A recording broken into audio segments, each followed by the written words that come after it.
Você sabia que a Terra entra em uma espécie de modo congelador a cada 100.000 anos, como se seguisse um relógio secreto escondido no céu? É um ciclo tão preciso e tão misterioso que os cientistas ainda se surpreendem cada vez que o estudam. Por que isso acontece? O que ativa esse enorme interruptor do planeta? E como isso nos afeta hoje, mesmo enquanto você dorme? Bem-vindos ao Cientista dos Sonhos. Neste vídeo vou levá-lo com calma em uma viagem suave através do tempo, para descobrir como pequenas mudanças na forma como a Terra se move ao redor do Sol podem provocar eras glaciais inteiras. Falaremos de ciclos, de luz, de frio e dos segredos que nosso próprio planeta esconde. Fique até o final para compreender este fenômeno de forma simples e clara. E se você gosta deste tipo de conteúdo relaxante sobre ciência, pode se inscrever para não perder os próximos vídeos. Quando pensamos no clima da Terra, costumamos imaginar nuvens, chuva, tempestades ou calor. Mas o curioso é que, muito antes de os humanos aparecerem, antes de os oceanos existirem, como os conhecemos, e muito antes mesmo de os continentes terem a forma atual, havia algo que já influenciava suavemente o clima do planeta: o movimento da Terra ao redor do Sol. Esse movimento não é tão simples quanto poderíamos acreditar. E uma das peças mais importantes dessa dança cósmica é o que se conhece como os ciclos de Milankovitch. São mudanças lentas, quase imperceptíveis, que agem como um relógio natural. Um relógio enorme, silencioso e preciso, capaz de levar a Terra a eras glaciais, ou tirá-la delas. Dentro desses ciclos, há um que se destaca especialmente: a excentricidade. Uma mudança na forma da órbita terrestre que se repete aproximadamente a cada 100.000 anos. Este ciclo é tão influente que se acredita que esteja conectado diretamente com o surgimento periódico das grandes glaciações. E embora o seu nome soe complicado, seu funcionamento pode ser entendido de forma muito simples. Imagine por um momento um círculo perfeito, como o que você faria com um compasso. Agora, imagine um oval muito suave, apenas esticado. A órbita da Terra se parece mais com o oval do que com o círculo perfeito. Mas o interessante é que nem sempre tem a mesma forma. Às vezes é um oval um pouco mais esticado, e outras, quase redondo. Esta mudança gradual na forma da órbita é o que chamamos de excentricidade. Quando a órbita é mais circular, a Terra mantém uma distância mais constante do Sol durante todo o ano. Mas quando a órbita está mais alongada, há um ponto em que estamos um pouco mais perto do Sol e outro em que estamos um pouco mais longe. Ora, esta diferença não é enorme. Não faz com que passemos de calor extremo a congelamento total. No entanto, afeta um elemento-chave: a quantidade de energia solar que chega aos polos. E é aí que o interessante começa. O Sol envia energia constantemente ao nosso planeta, mas essa energia não chega igualmente a todas as partes. A zona do Equador recebe mais luz direta e, por isso, é mais quente. Os polos, por outro lado, recebem a luz em um ângulo mais inclinado, o que faz com que a energia se disperse e chegue mais fracamente. Mesmo pequenas variações nessa energia podem mudar o equilíbrio entre gelo e degelo. E quando falamos de gelo, especialmente o gelo dos polos, estamos falando de um sistema muito delicado. É aqui que entra em jogo a excentricidade. Quando a órbita da Terra se alonga, a distância ao Sol muda um pouco em diferentes momentos do ano. E essas mudanças, embora pareçam mínimas, afetam a quantidade de luz que chega a cada hemisfério. Mas a chave está no seguinte: os gelos polares, quando recebem um pouquinho menos de energia durante longos períodos, podem começar a se expandir. Uma vez que o gelo começa a crescer, reflete ainda mais luz solar, o que faz com que o planeta esfrie ainda mais. É um efeito em cadeia. A excentricidade, portanto, não funciona como um interruptor brusco. É mais como diminuir lentamente o brilho de uma lâmpada. Quando diminui o suficiente, o clima começa a se ajustar, e esse ajuste abre a porta para uma era glacial. Por que 100 mil anos? A pergunta natural é: por que este ciclo dura tanto? A resposta está nas interações gravitacionais. A Terra não orbita sozinha. Ela está sendo atraída, empurrada e esticada constantemente por forças enormes: o Sol, a Lua, Júpiter, Saturno e outros planetas. Essas forças não agem de forma repentina. Elas o fazem de maneira suave, acumulando-se durante milhares e milhares de anos. Ao longo desse tempo, empurram a órbita da Terra um pouquinho em uma direção, depois um pouquinho em outra. E depois de um ciclo completo, a forma da órbita retorna a algo muito similar ao que era anteriormente. Esse ciclo completo dura cerca de 100 mil anos. Assim, a história do clima da Terra parece estar sincronizada com essa enorme respiração cósmica. Quando a órbita é mais alongada, as eras glaciais tendem a se tornar mais prováveis. Quando é mais redonda, o clima costuma ser mais estável e quente. Poderíamos nos perguntar: se a energia que a Terra recebe muda tão pouco, por que as glaciações são tão grandes? Por que afetam meio planeta? A razão é que o sistema climático é muito sensível nos polos. Ali, o inverno pode durar meses completos e o sol mal aparece. Uma pequena mudança na quantidade de luz que chega pode ser suficiente para que a neve de um ano não derreta completamente no verão. Essa neve extra reflete luz, esfria o ar próximo, favorece mais neve, e o ciclo se repete. É como construir uma montanha de gelo, mas muito lentamente. A excentricidade não cria gelo, apenas muda ligeiramente o equilíbrio. Mas essa pequena mudança, repetida ano após ano durante milhares de anos, pode criar gigantescas camadas de gelo de quilômetros de espessura. Por isso se diz que este ciclo de 100 mil anos é um dos principais motores das glaciações. Talvez o mais surpreendente de tudo é que este processo acontece sem ruído, sem movimentos bruscos, sem sinais claros do nosso ponto de vista. Não o sentimos. Não o vemos mudar de uma década para outra. E, no entanto, a Terra responde. Pense na quantidade de tempo que representam 100 mil anos. Nesse lapso, uma espécie pode aparecer ou desaparecer. Um continente pode mudar de forma. Os oceanos podem subir ou baixar centenas de metros.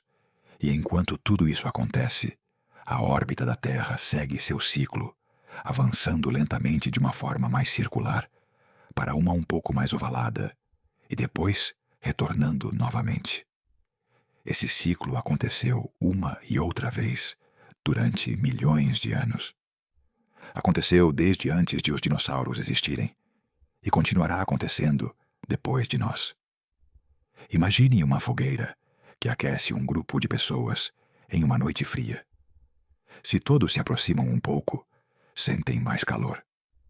Se se afastam alguns centímetros, o calor diminui. A fogueira não muda, mas a sua proximidade a ela sim importa. A Terra faz o mesmo com o Sol. Alguns milhares de anos estamos um pouquinho mais perto, em certos momentos do ano. Outros milhares de anos, um pouquinho mais longe. Esse pouquinho não afeta muito o clima geral, se você o vê de ano para ano. Mas ao cabo de milênios se acumula. E com paciência, move o clima para um lado ou para o outro. Embora aqui falemos apenas da excentricidade, o ciclo de 100 mil anos, este não é o único movimento que influencia o clima. Milankovitch também descreveu outros dois ciclos importantes: a obliquidade, ou inclinação do eixo terrestre, a precessão, ou oscilação do eixo. Estes ciclos agem como engrenagens que giram a ritmos diferentes, um a cada 41.000 anos, outro a cada 26.000, e a excentricidade a cada 100.000. Quando estes 3 ciclos coincidem em certos pontos, seus efeitos se somam. Isso significa que pode haver períodos em que a Terra recebe menos energia nos polos, justamente no momento do ano mais delicado. E é aí que as glaciações são desencadeadas. No entanto, entre todos estes ritmos, a excentricidade é o ciclo que marca as maiores mudanças na quantidade de energia que chega. Por isso se acredita que age como o marcador principal do ritmo das eras glaciais. Atualmente, a órbita da Terra está em um ponto intermediário. Não é perfeitamente circular, mas também não muito ovalada. No entanto, estamos avançando para uma fase onde a órbita será um pouco mais alongada. Isto não significa que uma glaciação vá começar amanhã, nem sequer nos próximos milhares de anos. O clima da Terra também depende de outros fatores: gases na atmosfera, correntes oceânicas, atividade vulcânica e mais. Mas do ponto de vista astronômico, o certo é que a maquinaria que impulsiona as eras glaciais continua funcionando exatamente igual a sempre. Há algo fascinante em nosso planeta ser influenciado por movimentos tão lentos. Isso nos lembra que a Terra não é estática. Tudo muda, mas o faz com um ritmo que é quase impossível de perceber em uma única vida humana. Cada um destes ciclos astronômicos nos mostra que o clima não é um acidente. É o resultado de uma coreografia entre a Terra e o Sol, uma coreografia que se repete há milhões de anos. E a excentricidade, com seu ciclo de 100.000 anos, é uma das notas mais fortes nessa melodia. Antes de avançar, lembre-se que você pode desfrutar de narrações completas, como esta, baixando-as a partir do link disponível no vídeo, e assim poderá desfrutá-las a qualquer momento, e sem incômodas interrupções por anúncios. Agora bem, continuando. Para entender por que a Terra pode se cobrir de gelo durante milhares de anos, não precisamos imaginar tempestades gigantes nem invernos eternos. Na verdade, tudo começa de uma maneira muito mais suave, quase silenciosa, com verões um pouco mais fracos no hemisfério norte. Não frios, não extremos. Apenas um pouco menos quentes. Este detalhe tão pequeno é suficiente para desencadear um processo que, com o tempo, pode cobrir continentes inteiros de gelo. Esse processo se chama acumulação de neve e gelo, e é um dos passos-chave para que o planeta entre em uma era glacial. Vamos explorá-lo com calma. Em condições normais, o verão é a estação que reinicia a paisagem. A neve acumulada durante o inverno derrete, o gelo retrocede, os rios voltam a correr, e a superfície fica pronta para começar o ciclo mais uma vez. Mas o que acontece quando esse verão não é quente o suficiente para derreter toda a neve? Acontece algo muito simples. Uma parte da neve sobrevive. E embora pareça insignificante, essa neve que fica no final do verão é o começo de algo enorme. É como se o planeta guardasse uma memória do inverno anterior. Uma memória fria que não desaparece. A chave deste processo não está em um inverno forte, mas em muitos verões fracos. Imagine isto: cai neve durante o inverno. Chega o verão, mas não derrete toda a neve. Essa neve velha fica presa debaixo de uma nova camada no inverno seguinte. O processo se repete uma e outra vez. Cada ano deixa um pequeno presente frio para o seguinte. E embora uma camada de neve de alguns centímetros não pareça grande coisa, ao se repetir durante centenas ou milhares de anos, começa a se acumular e a se compactar. É assim que nasce uma geleira. O processo de acumulação não é apenas juntar neve. Com o tempo, o peso aumenta tanto que a neve se transforma. Passa por etapas. Neve recente, com cristais leves e ar preso. Neve compactada, chamada firn, mais densa, mais apertada. Gelo glacial, quase completamente sólido, azul profundo e duro como a rocha. Cada nova camada empurra para baixo as anteriores. A estrutura muda, o ar se comprime, a neve deixa de ser neve. Esse gelo, quando atinge espessura suficiente, centenas de metros, inclusive quilômetros, começa a se mover lentamente, fluindo por gravidade. Já não é apenas um monte de neve. Torna-se uma geleira continental, uma massa gigantesca capaz de cobrir países inteiros. Mas nada disso poderia ocorrer sem verões fracos, que permitem que a neve sobreviva. Por que o hemisfério norte é o protagonista? A Terra tem 2 hemisférios, então poderíamos pensar que ambos contribuem igualmente para a acumulação de gelo. Mas não é assim. O hemisfério norte tem algo que o sul não tem tanto: grandes extensões de terra continental. Territórios enormes onde a neve pode pousar, ficar quieta e se acumular ano após ano. América do Norte, Europa, Sibéria. Lugares ideais para que a neve permaneça. Em contrapartida, o hemisfério sul tem um oceano imenso, o Oceano Austral. A água não permite que a neve se acumule da mesma forma, porque as correntes derretem o gelo mais facilmente. Por isso, quando os verões do hemisfério norte se enfraquecem, o gelo ali cresce mais rápido e de forma mais estável. Neste processo, o verão e a neve estão em uma espécie de corrida. A cada ano, a neve tenta avançar e o verão tenta apagá-la. Durante a maior parte do tempo, o verão ganha com facilidade. Mas há períodos em que o verão perde um pouco de força. Não é dramático, nem violento, nem evidente à primeira vista. Mas é suficiente para que, lentamente, a neve comece a ganhar. E quando a neve começa a ganhar, cria um efeito muito poderoso. O gelo e a neve têm um truque. Refletem a luz solar. Quanto mais superfície branca houver, mais energia é refletida para o espaço e menos calor fica preso na Terra. Isto faz com que a temperatura baixe ainda mais. É um ciclo que se alimenta a si mesmo. Mais neve, mais luz refletida, menos calor, mais frio, mais neve. O que começou como um verão, um pouco frouxo, pode acabar se transformando em milhares de quilômetros de gelo.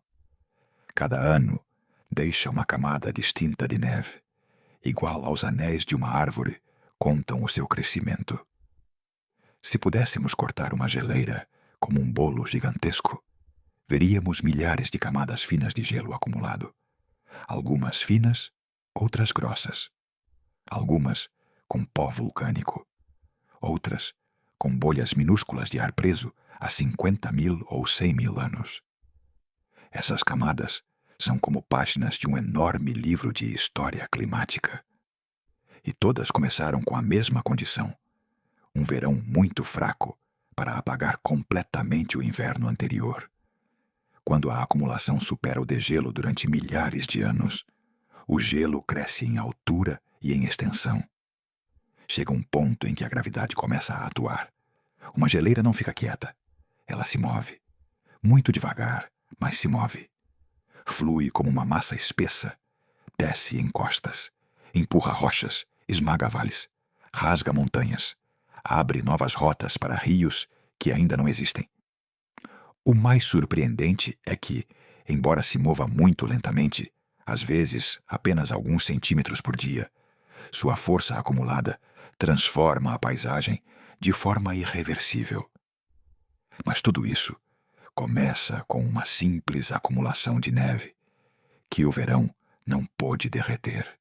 Para que você entenda o quão delicado é o sistema, aqui está um exemplo muito ilustrativo.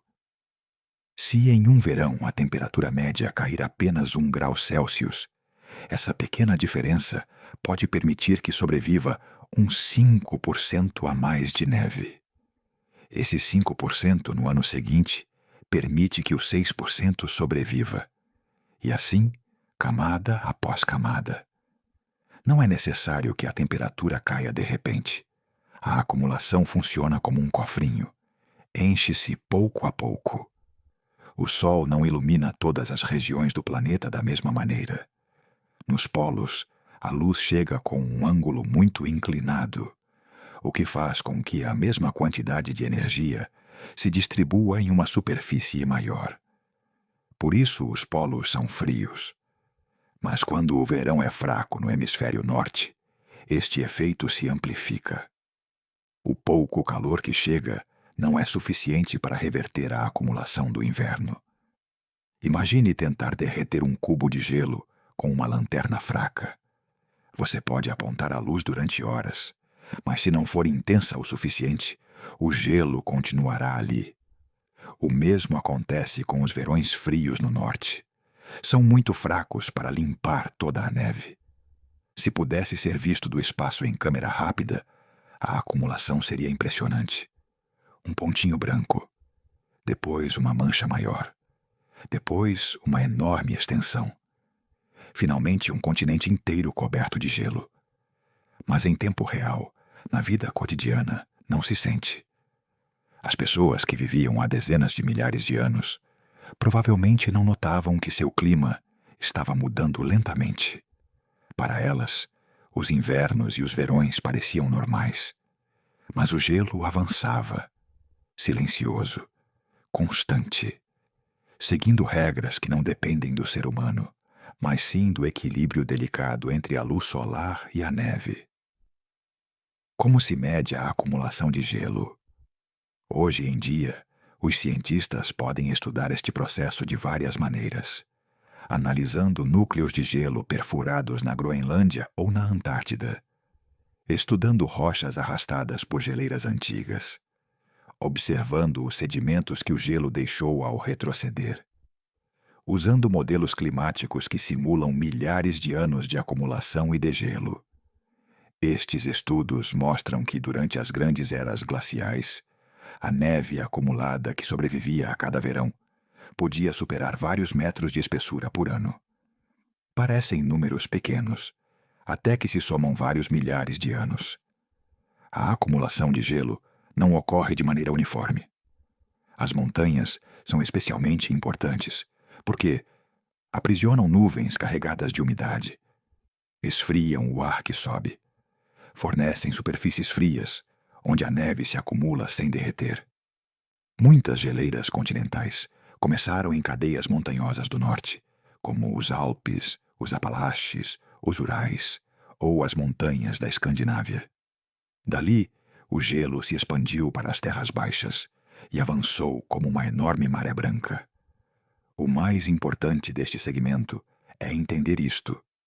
A Terra não precisa de invernos mais frios para criar uma era glacial. Precisa de verões menos quentes. Essa diferença, tão sutil, é o que marca o destino do gelo. Porque se o verão não derrete, mesmo que por uma pequena margem, o gelo começará a ganhar. A acumulação de gelo não cria por si só uma era glacial completa, mas a prepara. É o primeiro passo, é o alicerce, é o tijolo que se repete milhares de vezes até construir uma enorme muralha branca. Uma vez que gelo suficiente se acumulou, entram em ação outros mecanismos climáticos. Mudanças na atmosfera, nos oceanos, nos padrões de vento e até mesmo na vegetação. Mas sem esta fase inicial, sem os verões fracos e a neve persistente, nada disso poderia ocorrer. Em resumo, a acumulação de gelo é um processo lento, silencioso, repetitivo, mas imparável quando as condições se alinham. Começa com algo tão pequeno quanto um verão, que não derrete por completo. Termina com camadas de gelo de até 3 quilômetros de espessura, cobrindo continentes inteiros. É a prova de que, no clima da Terra, as pequenas mudanças sustentadas durante milhares de anos podem transformar por completo a superfície do planeta. Durante as grandes eras glaciais, o planeta se transformou de uma maneira profunda, quase como se fosse um cenário que muda lentamente entre atos. À primeira vista, as geleiras parecem apenas massas de gelo imóveis, enormes e silenciosas. Mas seu impacto na vida, nos animais, nos humanos e na própria geografia da Terra é imenso. Quando uma parte tão grande da água do planeta fica presa em forma de gelo, o mundo não volta a ser o mesmo. Mudam os mares, mudam as costas, mudam os caminhos. Muda a forma como as criaturas podem se deslocar e a forma como sobrevivem. O mais fascinante é que estas mudanças não ocorrem de repente.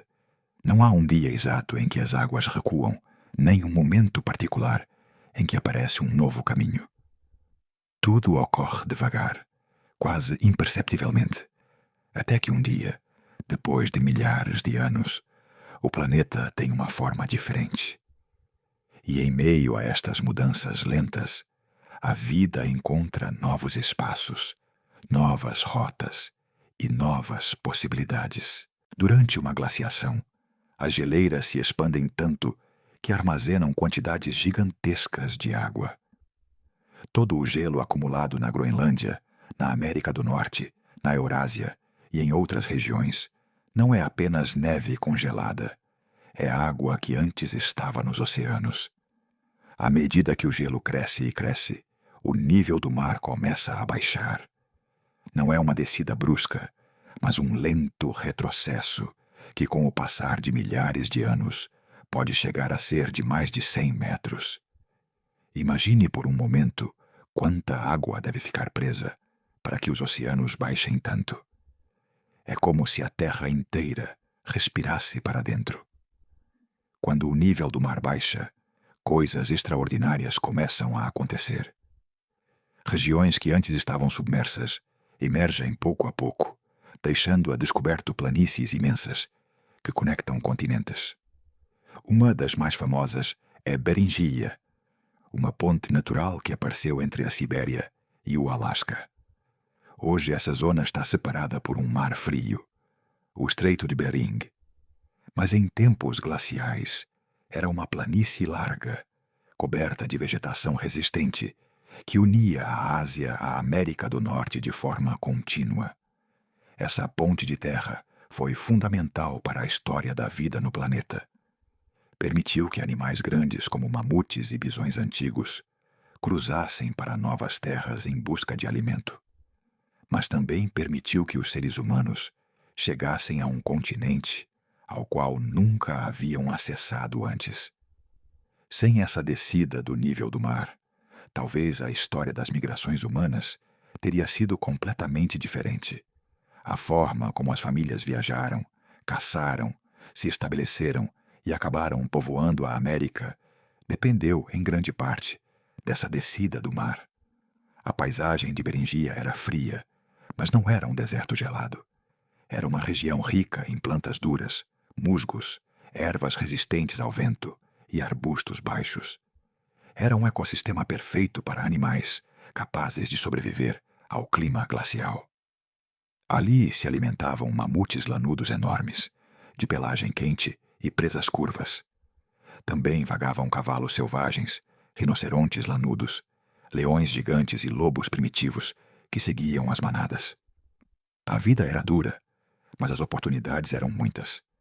Para os humanos, esse mundo oferecia recursos-chave: animais para caçar, peles para se protegerem do frio, ossos que podiam se transformar em ferramentas e grandes extensões de terra onde podiam se mover sem obstáculos. A travessia não foi simples. As temperaturas eram intensas e o vento do norte podia ser sentido como uma parede invisível que nunca parava de empurrar. Mas as pessoas que viviam nesses tempos estavam adaptadas. Conheciam o ritmo do gelo e sabiam seguir os animais migratórios. Assim, atravessaram uma ponte natural que, pouco a pouco, os levou para o interior da América. A descida do nível do mar não só expôs Beringia. Outros lugares do mundo também revelaram novas superfícies. Em muitos países atuais, as costas estavam dezenas de quilômetros mais longe do que estão hoje. Regiões inteiras que agora são mares pouco profundos eram, naquela época, pastagens amplas, visitadas por animais e por grupos humanos. Algumas ilhas atuais estavam unidas ao continente. É como se a Terra tivesse tido uma versão estendida de si mesma, uma edição temporária onde os continentes se ampliaram, os oceanos se retiraram e os caminhos cresceram. Esta mudança na geografia criou novas oportunidades, mas também novos desafios. Em zonas que hoje estão sob o mar, existiram habitats completos, com animais que não deixaram rastro, a não ser em fósseis escondidos sob o fundo oceânico. Em outros casos, as geleiras avançaram tanto que transformaram os rios e os vales. Onde antes havia uma floresta, podia aparecer um corredor frio de gelo. E onde havia um rio, podia se formar um lago glacial imenso. A paisagem se reorganizava, como se alguém movesse peças de um quebra-cabeças muito lentamente. Para os animais, estas mudanças eram tanto uma oportunidade quanto um limite. Quando o gelo avançava, muitas espécies buscavam refúgio em regiões mais quentes, movendo-se para o sul. Os animais que podiam se adaptar ao frio encontraram novas rotas sobre essas terras expostas. Outros desapareceram, incapazes de seguir o ritmo do clima. Este constante deslocamento criou novas misturas de espécies, novos encontros entre predadores e presas, e novas distribuições que mais tarde influenciariam os ecossistemas modernos. Os humanos, por sua vez, se adaptaram como poucas espécies podem fazê-lo. Seguiram as migrações dos animais grandes e, com o tempo, aprenderam a se mover segundo os ritmos do gelo. A expansão das geleiras obrigou a caminhar mais, a encontrar novas fontes de alimento, a explorar territórios desconhecidos e a inventar ferramentas adequadas para cada ambiente. A entrada na América é apenas um dos capítulos mais conhecidos, mas em muitos outros lugares do planeta ocorreram histórias similares. Na Europa, África e Ásia, as geleiras moldaram a vida, obrigando os grupos humanos a se reinventarem cada vez que o clima mudava. A vida vegetal também sentiu os efeitos das geleiras. As plantas que se encontravam em zonas frias retrocediam, enquanto as que resistiam ao clima glacial avançavam lentamente. Muitas florestas desapareceram quando o gelo se estendeu, deixando para trás pradarias geladas e tundras silenciosas. Algumas espécies sobreviveram encurraladas em zonas pequenas, chamadas refúgios glaciais. Esses lugares protegidos mantiveram vivas plantas que milhares de anos depois voltariam a se expandir quando as geleiras retrocedessem.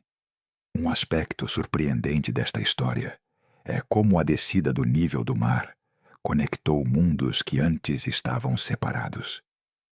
Imagine, por exemplo, que o que hoje chamamos de Indonésia não estava dividido em tantas ilhas, mas sim unido à Ásia.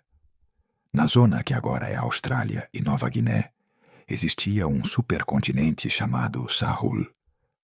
Todas estas mudanças permitiam que a vida se movesse de um lado para o outro, de formas que hoje não são possíveis. Animais que não podiam nadar cruzavam de uma região a outra sem necessidade de água no meio. Humanos que jamais teriam construído embarcações puderam avançar seguindo extensões de terra agora submersas. Este movimento constante criou misturas biológicas interessantes. Alguns animais que chegaram à América atravessando Beringia evoluíram de forma diferente de seus parentes da Eurásia, adaptando-se a novos climas, novos predadores e novas oportunidades. Os humanos que cruzaram essa ponte terrestre acabaram formando culturas únicas, separadas por milhares de quilômetros de distância de seus ancestrais asiáticos. Tudo isso foi possível graças ao gelo que aprisionou tanta água, provocando que os oceanos se retirassem. Há algo poético em que o frio, que costuma ser associado à quietude, na verdade, impulsionou a expansão da vida. As geleiras, em vez de detê-la, a guiaram. Criaram caminhos onde antes havia mar. Abriram rotas invisíveis para animais e humanos igualmente. Dirigiram os passos de milhões de criaturas que exploraram regiões novas e mudaram a história das espécies. Quando finalmente as geleiras começaram a derreter, tudo voltou a mudar. O nível do mar subiu lentamente. Beringia desapareceu debaixo d'água, como se o planeta guardasse de novo essa ponte, depois de ter sido usada. Firmas de sua existência ficaram presas nos sedimentos do fundo marinho. Mas os humanos e os animais que a cruzaram já estavam do outro lado. As migrações tinham ocorrido, as rotas tinham se completado, e as novas populações continuariam crescendo nesses continentes recém-ocupados. Hoje, o Estreito de Bering separa dois mundos diferentes, mas sob sua superfície se esconde a memória de um caminho antigo que mudou a história da humanidade. Sem essa descida do nível do mar causada pelas geleiras, a América não teria sido povoada da mesma maneira. Sem essa migração, o desenvolvimento cultural dos povos originários teria seguido um rumo completamente distinto. E sem essa ponte natural, a biodiversidade do continente americano seria outra. O mais impressionante é como esta história mostra a força das mudanças lentas. Nada disso ocorreu de maneira repentina. As geleiras não aprisionaram a água de golpe. Os mares não baixaram em questão de anos. As rotas não apareceram da noite para o dia. Tudo foi gradual, como uma respiração longa e profunda da terra. E nesse movimento suave, a vida avançou, se reorganizou e explorou. As geleiras podem parecer frias e distantes, mas sua influência chega ao coração mesmo da história humana.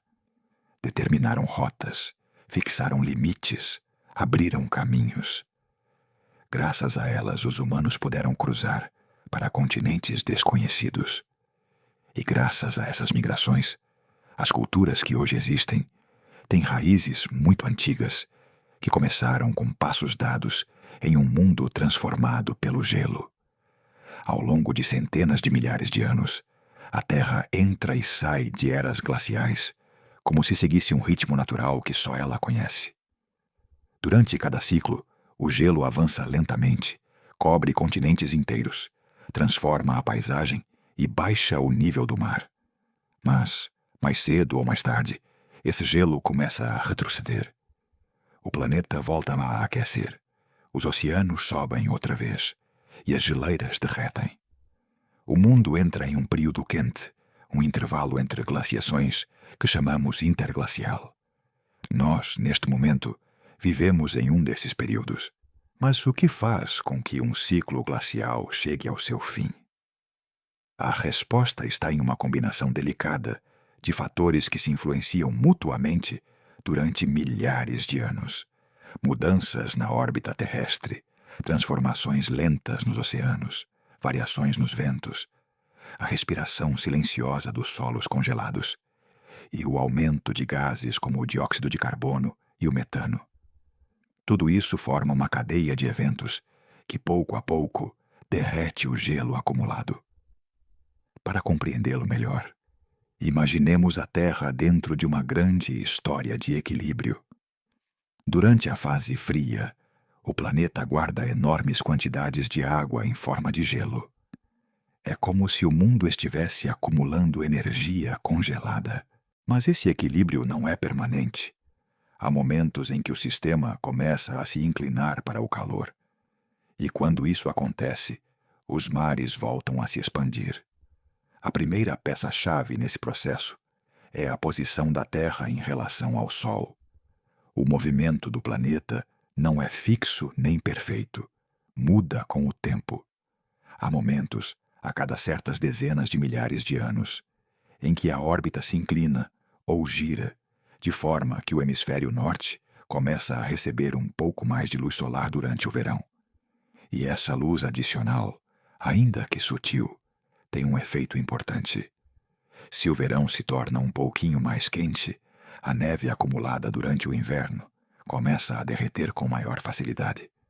O que antes sobrevivia ano após ano já não pode se manter. O gelo é como um tesouro lento que só pode ser mantido quando o verão é fraco.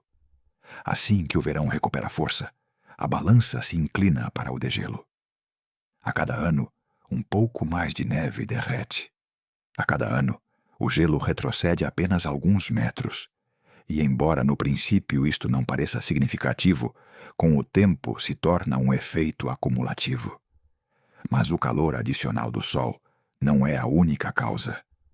À medida que a Terra começa a sair de uma glaciação, os oceanos também participam. Durante os períodos frios, os oceanos são enormes reservatórios de gases presos em suas profundezas.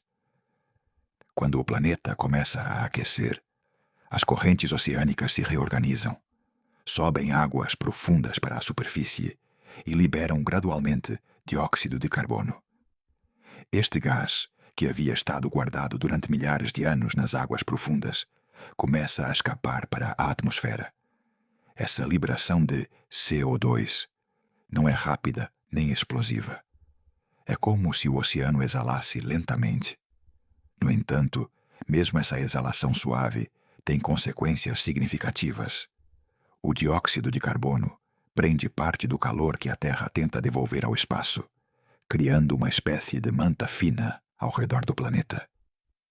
Com o tempo, essa manta ajuda a que as temperaturas aumentem um pouco mais. À medida que o CO2 começa a subir, o gelo começa a reagir. A geleira, que antes avançava, agora começa a perder terreno. A neve, que em outros tempos sobrevivia ao verão, agora derrete. A cor branca do gelo, que antes refletia grande parte da energia solar, começa a desaparecer.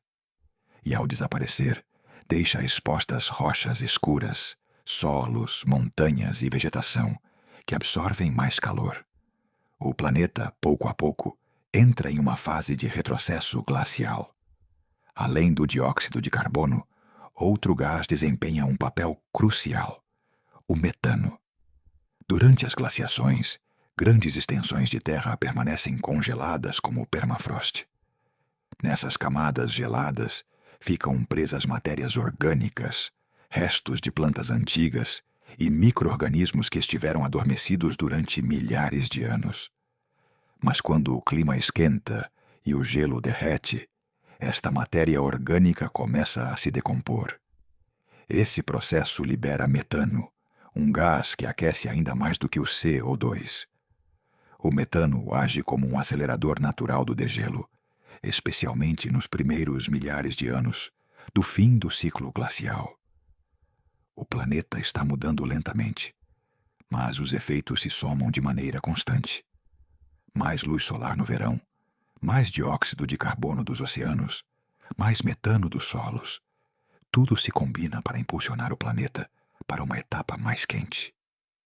Enquanto os gases aumentam, as geleiras retrocedem não só da frente, mas também da sua base, do seu interior. Os rios glaciais se desatam sob o gelo, lubrificando as rochas e facilitando que enormes camadas de gelo deslizem mais rápido para o mar. Quando estas massas perdem o apoio do solo e flutuam parcialmente sobre a água, podem se romper em icebergs que se afastam lentamente até derreterem no oceano. Assim, de maneira silenciosa, milhões de quilômetros cúbicos de gelo se transformam em água líquida. À medida que o gelo derrete, o nível do mar começa a subir de novo. O que antes estava imerso volta a se esconder debaixo d'água. As costas retrocedem. Ilhas que antes estavam unidas ao continente voltam a se separar. As pontes terrestres desaparecem. E Beríngia, aquela ponte que unia a Sibéria ao Alasca, fica submersa para sempre sob o Estreito de Bering. É um processo de ida e volta. Durante as glaciações, o gelo acumula água e baixa os mares. Durante os períodos quentes, esse mesmo gelo derrete e os mares sobem. É como se a Terra fizesse um ciclo de respiração longuíssimo. Inalar durante a glaciação e exalar durante o interglacial. A subida do nível do mar traz consigo novas transformações para a vida. Os animais e os humanos devem se adaptar de novo. Rotas migratórias que antes estavam disponíveis deixam de existir. Territórios que antes eram amplas planícies se convertem em zonas costeiras ou desaparecem sob as ondas. Comunidades humanas que viviam em terras baixas devem se deslocar, movendo sua cultura e sua forma de vida para regiões mais elevadas. O fim do ciclo glacial marca uma etapa de renovação. As florestas, que durante milhares de anos estiveram relegadas a zonas quentes, começam a se expandir. As plantas que haviam sobrevivido em pequenos refúgios voltam a ocupar grandes superfícies. Os rios se reorganizam. Os lagos glaciais se esvaziam ou se rompem, deixando vales modelados por antigas torrentes de água. Toda a paisagem se transforma. É como ver o planeta despertar depois de um sonho longo e frio. E assim é como começa um interglacial, uma pausa quente antes que o ciclo volte a se repetir. O período em que vivemos agora, o Holoceno, é um desses intervalos. Começou há mais de 11.000 anos, quando as geleiras do hemisfério norte se retiraram e deixaram livres as terras onde mais tarde surgiriam cidades, agricultura e civilizações inteiras. A Terra, neste momento, está em um equilíbrio quente, uma espécie de janela breve dentro da história climática do planeta. Se olharmos o registro dos últimos milhões de anos, o normal não são os períodos quentes como este. O normal é o frio profundo, o avanço das geleiras, o silêncio branco que cobre continentes. O extraordinário é o mundo em que vivemos agora. Mares altos, terras livres de gelo, climas temperados, abundância de vegetação e estabilidade suficiente para que a vida humana floresça. O fim do ciclo glacial nos deu o cenário em que toda a nossa história pôde se desenvolver. Sem o aumento gradual do CO2 e do metano, sem as mudanças na órbita terrestre, sem a reorganização dos oceanos, ainda viveríamos em um mundo dominado pelo gelo. As terras onde hoje se encontram cidades, povoados e cultivos seriam planícies frias, cobertas de geleiras ou tundras vastas. Nossa existência, tal como a conhecemos, depende do derretimento do gelo que alguma vez reinou sobre o planeta. O fim do ciclo glacial é, em essência, um processo que transforma a Terra desde seus alicerces. É um lembrete de que o planeta não é estático nem estável, mas que respira, muda e evolui. Sempre o fez. E continuará fazendo, marcando ritmos que se estendem muito além da experiência humana. Se pensamos no gelo, é fácil imaginar montanhas brancas, geleiras que avançam lentamente ou mares frios. Mas por trás de tudo isso, há um protagonista silencioso que nem sempre recebe o crédito que merece. Os oceanos. Embora pareçam tranquilos da superfície, por baixo levam uma vida intensa, cheia de correntes que viajam milhares de quilômetros, levando o calor de um lugar para outro, como se fossem enormes veias do planeta. E entre todas essas correntes, existe uma que se destaca por seu papel nos ciclos glaciais: a corrente do Golfo. Para entender como esta corrente funciona, imagine um rio quente que se move dentro do Atlântico. Nasce perto do Caribe, viaja para o norte, contorna a costa leste da América do Norte e depois cruza o oceano em direção à Europa.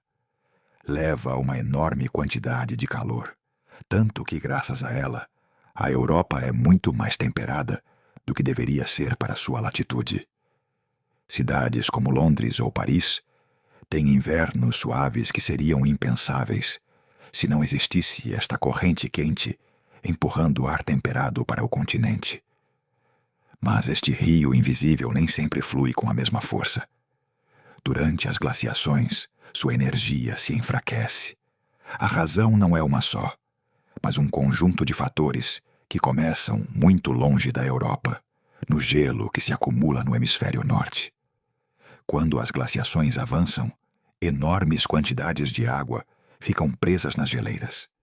Isto provoca um resfriamento generalizado que não só afeta o ar, mas também a superfície do oceano.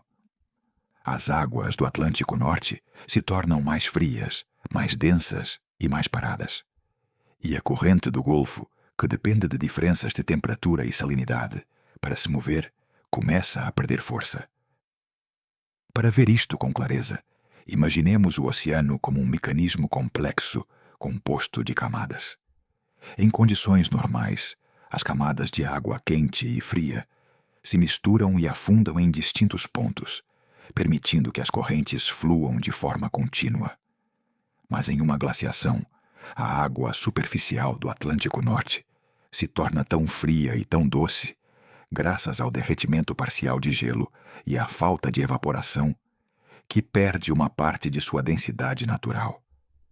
Isto dificulta que afunde e freia o motor que move a corrente do Golfo. Assim, pouco a pouco, este rio quente se enfraquece. E quando isso ocorre, a Europa esfria ainda mais. É como tirar um cobertor quente no meio do inverno. O que estava frio se torna ainda mais frio. O que era temperado começa a sentir o gelo se aproximando. Este enfraquecimento das correntes oceânicas tem um efeito em cadeia. Os invernos europeus se tornam mais intensos, os verões mais curtos, as florestas retrocedem, a neve dura mais tempo e o gelo encontra condições perfeitas para se expandir. De alguma forma, a fraqueza da corrente do Golfo ajuda a reforçar o avanço glacial, criando um círculo que impulsiona ainda mais o frio. Mas o interessante é que este processo não afeta apenas a Europa. As correntes oceânicas estão conectadas entre si. Se uma parte se enfraquece, outra pode se fortalecer ou diminuir. É como se o oceano inteiro fosse um sistema de engrenagens no qual uma peça influencia todas as demais. Assim, uma mudança no Atlântico tem efeitos no Pacífico, no Índico e nas correntes profundas que viajam ao longo do mundo. Durante uma glaciação, enquanto a superfície do oceano se torna mais fria e estável, as águas profundas também podem mudar. A circulação que leva água fria e densa para os fundos marinhos se torna mais lenta, armazenando calor e gases em diferentes camadas do oceano. Isto cria uma espécie de tensão interna que, com o tempo, pode liberar grandes quantidades de calor quando o clima começa a mudar. E é aí que acontece algo fascinante. Embora a corrente do Golfo se enfraqueça durante as glaciações, sua recuperação desempenha um papel-chave no final do ciclo. Quando o clima começa a aquecer ligeiramente, por efeitos astronômicos, como as mudanças na órbita terrestre e na inclinação do eixo, pequenos aumentos de temperatura fazem com que partes do gelo glacial comecem a derreter. Esse derretimento libera água doce que chega ao oceano, e embora soe contraditório, este processo pode ajudar a reorganizar as correntes ao cabo de milhares de anos. O que realmente acelera o degelo é a reativação da circulação oceânica global. Quando as águas frias do Atlântico Norte começam a afundar de novo, a corrente do Golfo recupera força. É como se o coração do oceano voltasse a bater depois de uma longa pausa. Esse regresso do fluxo quente traz consigo ar temperado que alcança a Europa com maior intensidade. Aumenta a umidade, mudam os padrões de vento e os invernos se suavizam. Toda essa energia adicional ajuda a que as geleiras derretam mais rápido. Este processo não ocorre em dias nem em anos, mas em milhares de anos. Mas seu efeito acumulado é determinante. A corrente quente viaja para o norte, derretendo o gelo de baixo para cima. Enquanto isso, O ar quente derrete o gelo de cima para baixo. O degelo começa a avançar a partir de várias frentes, enfraquecendo a estrutura da geleira. Além disso, quando a corrente do Golfo regressa com força, traz consigo água rica em energia que acelera a evaporação. Esse vapor forma nuvens, e essas nuvens podem atuar como uma camada temporária que prende parte do calor. Tudo isso produz um ambiente mais quente, que, por sua vez, favorece que o gelo continue desaparecendo. Mas, embora a corrente do Golfo seja uma peça-chave, não trabalha sozinha. A circulação profunda do oceano, uma enorme corrente submarina que percorre o mundo inteiro, também se reorganiza no final da glaciação. No fundo do oceano, a água fria que afundou durante milhares de anos guarda calor preso em camadas inferiores. Quando a corrente global se reativa, essa água profunda começa a ressurgir lentamente para a superfície. E quando chega em cima, libera calor acumulado. É como destampar uma panela depois de muito tempo. O vapor sai suavemente, aquecendo o ar ao redor. Esse calor, liberado das profundezas, contribui para o derretimento do gelo da superfície. Quando o oceano e a atmosfera começam a trabalhar juntos, o degelo se acelera enormemente. O que era uma geleira imponente começa a retroceder. Os rios se enchem mais. Os lagos se expandem. O nível do mar sobe lentamente, mas de maneira constante. E o planeta entra em um período quente. A Europa é um dos lugares onde mais se sente esta transformação. Durante o máximo da glaciação, zonas que hoje são verdes e temperadas estavam cobertas de gelo ou submetidas a invernos extremamente duros. Mas quando a corrente do Golfo volta a fluir com força, esse frio se suaviza. As florestas regressam. Os animais encontram novas rotas. Os humanos descobrem paisagens que antes estavam escondidas sob a neve. Tudo isso mostra que o oceano não é simplesmente um enorme depósito de água. É um regulador natural do clima.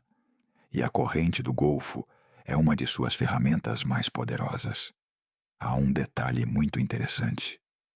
O final da última glaciação não foi constante nem linear.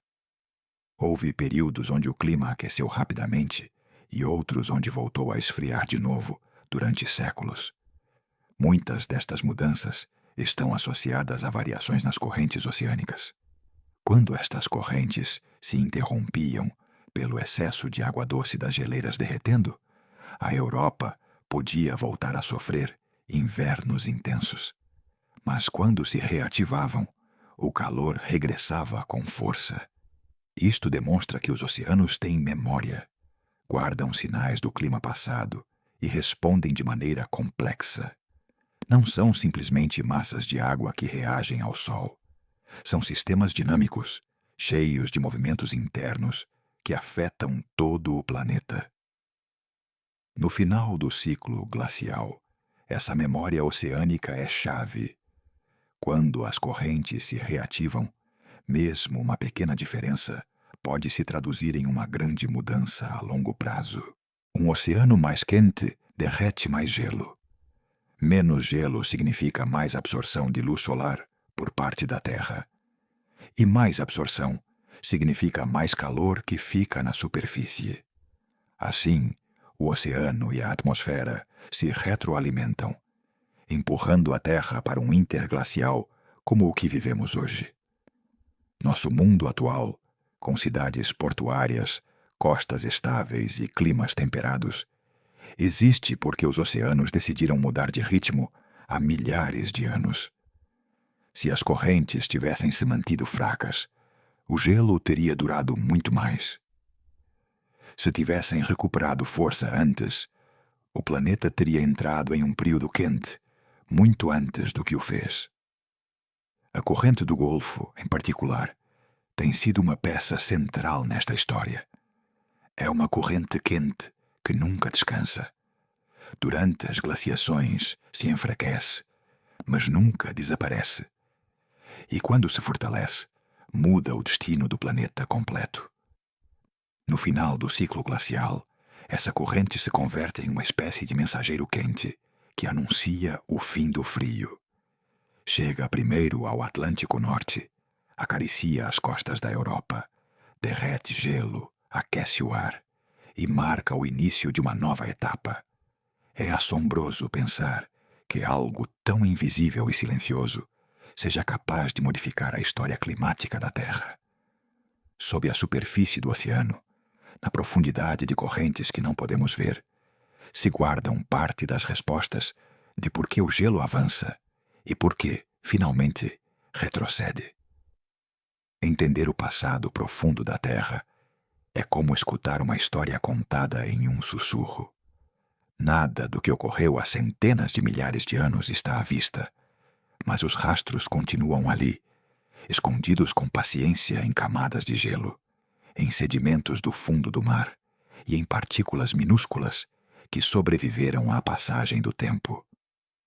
Para conhecer os ciclos glaciais, os cientistas não podem viajar para trás no tempo, mas podem sim viajar para baixo, para o gelo, para a terra, para os oceanos. Ali, cada camada é um registro, uma memória, uma página escrita pela própria Terra. Esse arquivo natural nos mostra um padrão surpreendente. Durante os últimos 2,6 milhões de anos, a época que conhecemos como Pleistoceno, o planeta viveu ciclos repetidos de glaciações de aproximadamente 100 mil anos. Uma sequência que se repete com tanta precisão que parece o pulso mesmo do planeta. Essa repetição não é uma teoria nem uma intuição. Está gravada nos núcleos de gelo, nos fósseis microscópicos e nas partículas que foram se acumulando sem interrupção durante eras inteiras. Os núcleos de gelo são talvez o arquivo mais puro que temos. Para obtê-los, os cientistas perfuram camadas profundas de gelo, em lugares como a Groenlândia e a Antártida. Imagine um tubo longo que afunda no gelo e extrai um cilindro que parece uma coluna transparente. Cada seção de gelo corresponde a um ano, ou até mesmo a uma estação completa. Nessas camadas ficam presas pequenas bolhas de ar, pó, pólen e restos minúsculos do clima antigo. Quando se estudam essas bolhas, pode-se medir os níveis de dióxido de carbono, metano e outros gases presentes na atmosfera há milhares de anos.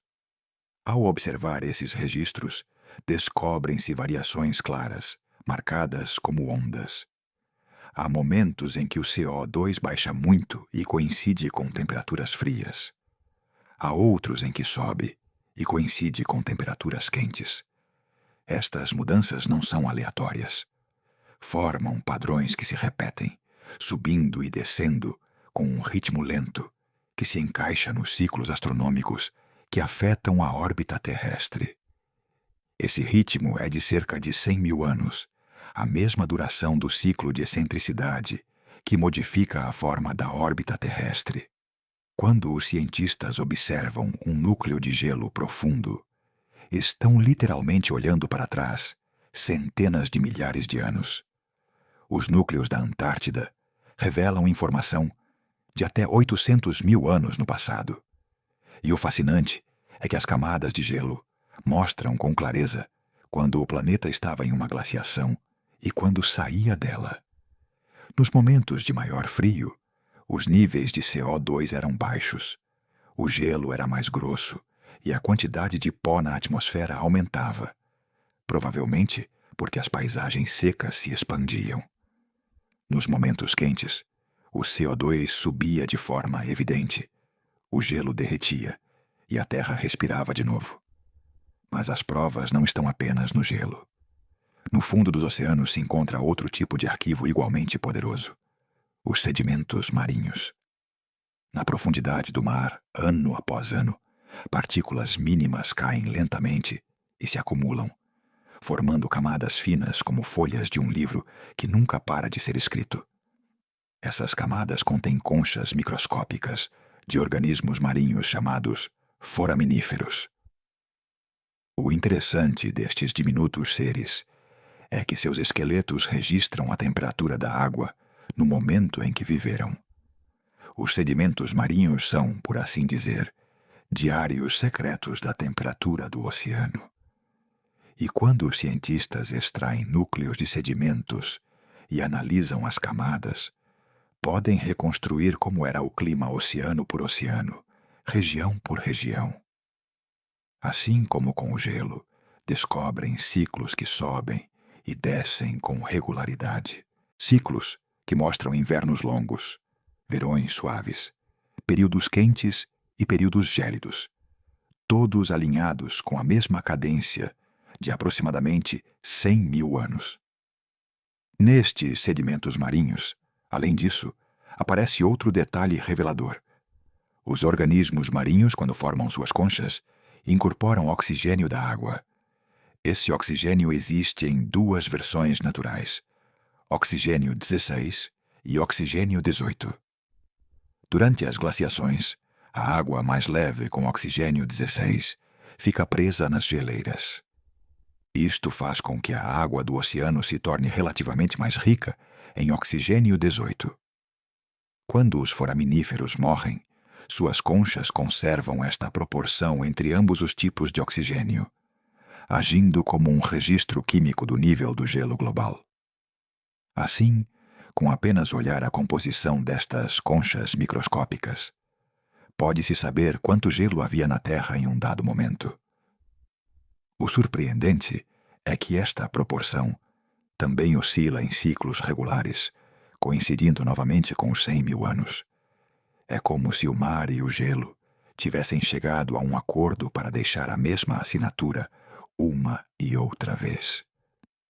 Esta coincidência entre gelo e oceano é uma das evidências mais sólidas de que os ciclos glaciais têm uma origem astronômica, reforçada e amplificada por outros mecanismos climáticos.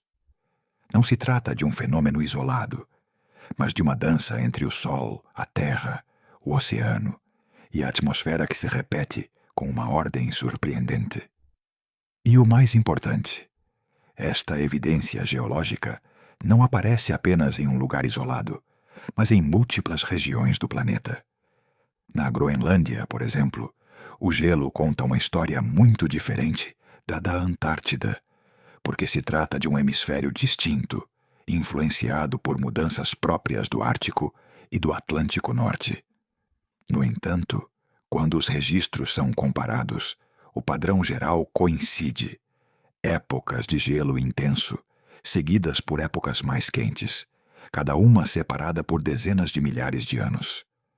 Na Antártida, os núcleos de gelo revelam que as temperaturas mudaram de forma sincronizada com os níveis de gases de efeito estufa.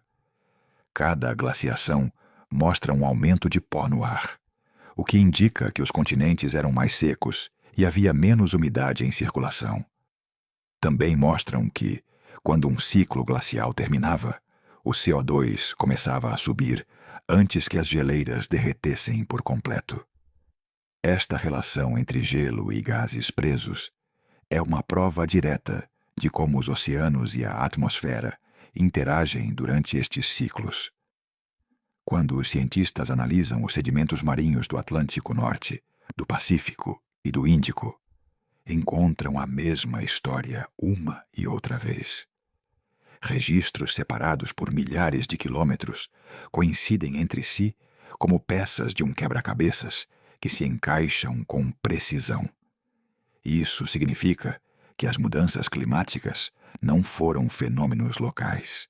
Foram eventos globais que afetaram todo o planeta ao mesmo tempo, impulsionados por um mecanismo comum.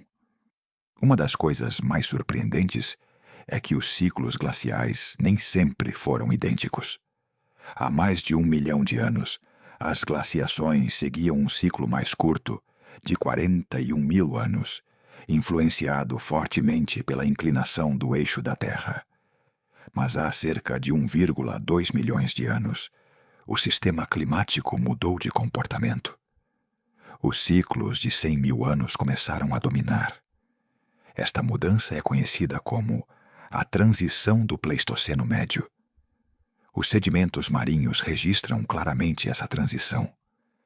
Pode-se ver como as oscilações climáticas se tornam mais amplas e mais longas, como se a Terra tivesse mudado seu ritmo natural. E ainda hoje, os cientistas continuam estudando por que essa mudança ocorreu e o que a motivou. O que está claro é que o ciclo de 100 mil anos se tornou a força dominante do clima, desde esse momento até a atualidade. Nos núcleos de gelo, também se podem observar sinais de eventos mais abruptos durante as glaciações. Há momentos em que a temperatura subiu em questão de décadas, ou até anos, rompendo a suavidade típica do registro glacial. Estes eventos, chamados aquecimentos de Ansgard-Østger, na Groenlândia, mostram que o clima nem sempre muda lentamente. Às vezes dá saltos repentinos, causados por transformações na circulação oceânica ou nos padrões de vento. Mas mesmo estes eventos rápidos estão enquadrados dentro do ciclo longo de avanço e retrocesso do gelo. A evidência geológica também inclui rastros na superfície da Terra, rochas trituradas por geleiras antigas, vales em forma de U, talhados por massas de gelo, depósitos de sedimentos que ficaram quando as geleiras derreteram, e calhaus, gigantes que foram transportados por geleiras e abandonados depois em lugares improváveis. Cada um destes rastros aponta que enormes camadas de gelo cobriram continentes em determinados momentos do passado. E quando estes rastros são estudados, sua idade coincide com os ciclos registrados no gelo e no mar. O mais assombroso é que toda esta evidência aponta para o mesmo resultado. Durante os últimos 2,6 milhões de anos, a Terra viveu glaciações repetidas que seguem um ciclo dominante de uns 100 mil anos. Um ciclo que modelou o planeta, influenciou a evolução das espécies e determinou onde os humanos podiam viver em cada momento de sua história. O Pleistoceno, esse longo período marcado pelo avanço e retrocesso do gelo, é um dos capítulos mais estudados da Terra, precisamente porque sua marca está em toda parte. É um arquivo completo que abrange desertos, montanhas, oceanos e camadas de gelo de vários quilômetros de espessura. Cada linha deste arquivo mostra que o planeta respirou de maneira constante, avançando para o frio e regressando para o calor. Graças a esta evidência geológica, sabemos que os ciclos glaciais não são um fenômeno estranho nem caótico. São parte do funcionamento normal do sistema climático da Terra. E o mais importante, nos mostram que o estado quente em que vivemos hoje é apenas um momento temporário dentro de uma história muito mais longa. Quando observamos a longa história das glaciações, é fácil perceber que a Terra segue um ciclo natural que se repete como um batimento muito lento. Durante os últimos 2,6 milhões de anos, este ritmo tem sido bastante constante. Longos períodos frios, seguidos por pausas quentes, que duram apenas uma fração do tempo. Se olhássemos a história do clima como se fosse um relógio, veríamos que vivemos precisamente em uma dessas pausas quentes, um interglacial. E mais ainda, estamos bem no meio desse descanso. O clima atual, temperado e relativamente estável, poderia dar a impressão de que a etapa fria já pertence ao passado. Mas o planeta funciona de forma diferente da nossa percepção. Para a Terra, 10 mil anos não representam mais do que um piscar de olhos. E segundo o ritmo natural dos ciclos de Milankovitch, deveríamos estar nos aproximando lentamente do início de uma nova glaciação. De fato, os modelos climáticos indicam que, sem intervenção humana, o seguinte ciclo glacial provavelmente teria começado dentro de uns 50 mil anos. É um tempo enorme para nós, mas pequeno para o planeta. No entanto, o verdadeiramente interessante é que este ciclo não ocorrerá como estava previsto originalmente. Algo mudou no sistema climático, algo que está empurrando a Terra para um caminho diferente, adiando uma glaciação que, em outras circunstâncias, já estaria a caminho. Essa mudança tem um nome muito conhecido: o dióxido de carbono atmosférico. Há mais de um século, a humanidade tem liberado grandes quantidades de CO2 para a atmosfera, principalmente pela queima de combustíveis fósseis, o desmatamento e as emissões industriais. Embora estas mudanças tenham ocorrido em tempos muito curtos, comparados com os ritmos naturais do planeta, seu efeito foi sentido com força. O aumento do CO2 criou uma manta mais grossa ao redor do planeta, prendendo calor e fazendo com que a atmosfera conserve mais energia da que perderia de forma natural. Em condições normais, uma glaciação começa quando o hemisfério norte recebe menos luz solar no verão.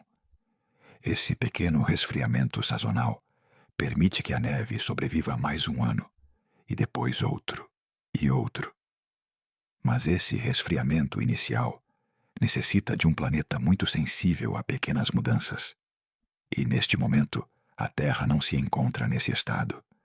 Os níveis atuais de CO2 são tão altos, muito mais altos do que os de qualquer interglacial dos últimos 800 mil anos, que mesmo se as condições orbitais fossem favoráveis ao resfriamento, o planeta não poderia responder da mesma maneira.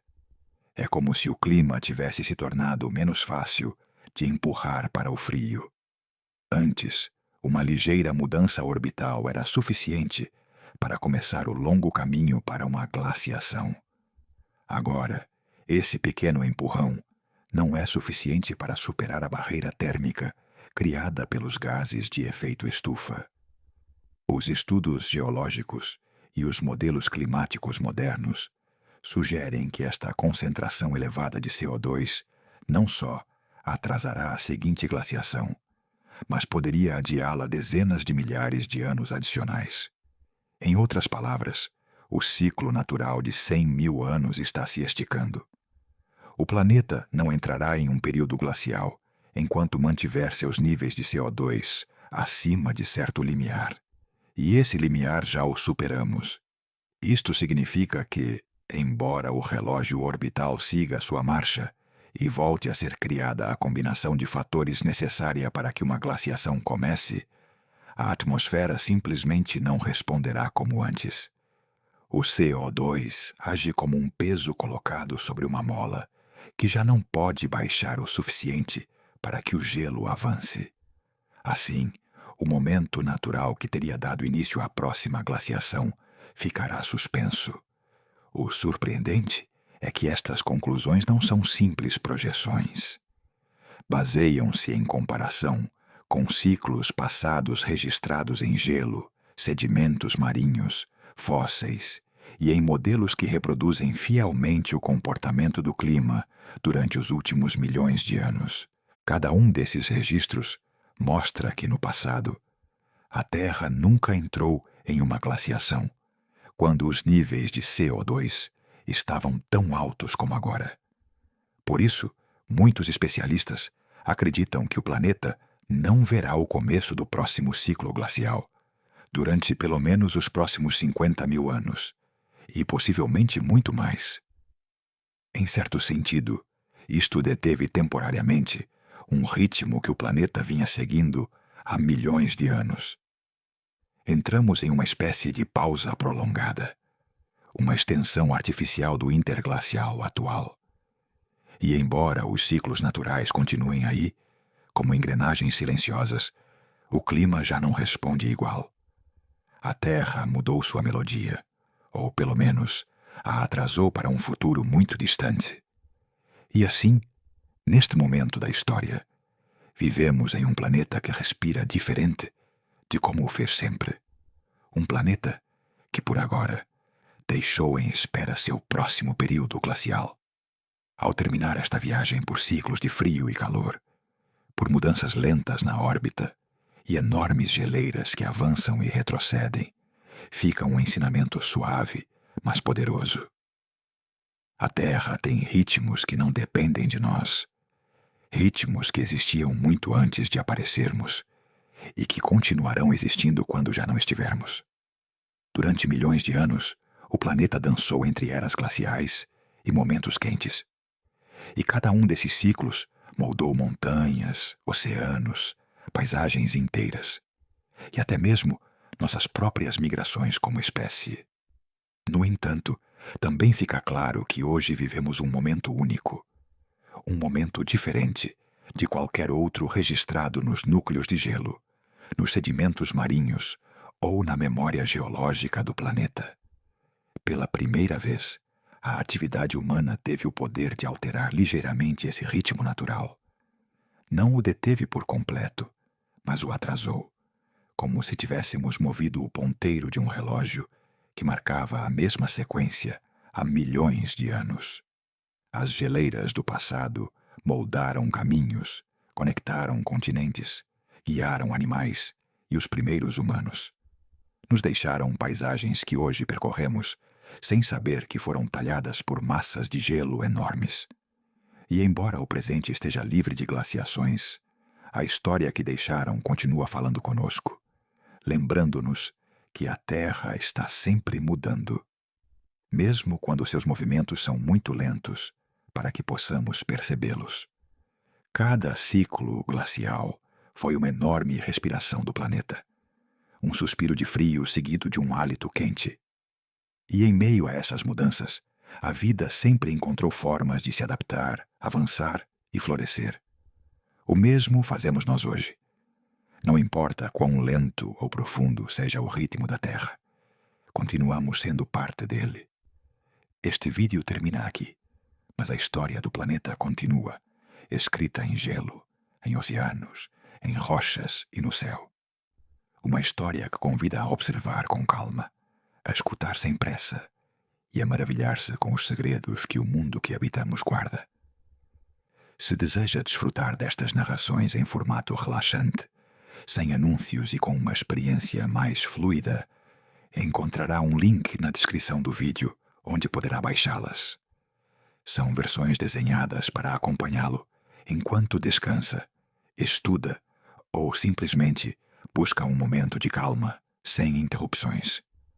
Obrigado por assistir a este episódio de O Cientista dos Sonhos.